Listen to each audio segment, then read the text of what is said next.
বিশ্বনবী মাকামে মাহমুদে যে আল্লাহু আকবার বলে সিজদায় লুটিয়ে পড়বেন, আল্লাহ রাব্বুল আলামিন বিশ্বনবীকে এমন কিছু চমৎকার শব্দ শিখাবেন, ওই শব্দগুলো দিয়ে আল্লাহর প্রশংসা করে বিশ্বনবী কাঁদতে আরম্ভ করবেন। বিশ্বনবী এমন ভাবে অজর দ্বারায় সিজদায় লুটিয়ে পড়ে কাঁদবেন, রব্বুল আলামিনের রহমতের দরিয়ায় জোশ লেগে যাবে।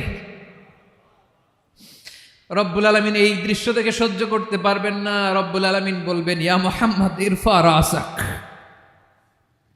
ও নবী আপনি মাথা তোলেন, মাথা তোলেন, আপনার কান্না আমি সহ্য করতে পারি না। নবী আপনি মাথা তোলেন, সাল তুতা, আজকে আপনি যা চাবেন তাই দেব।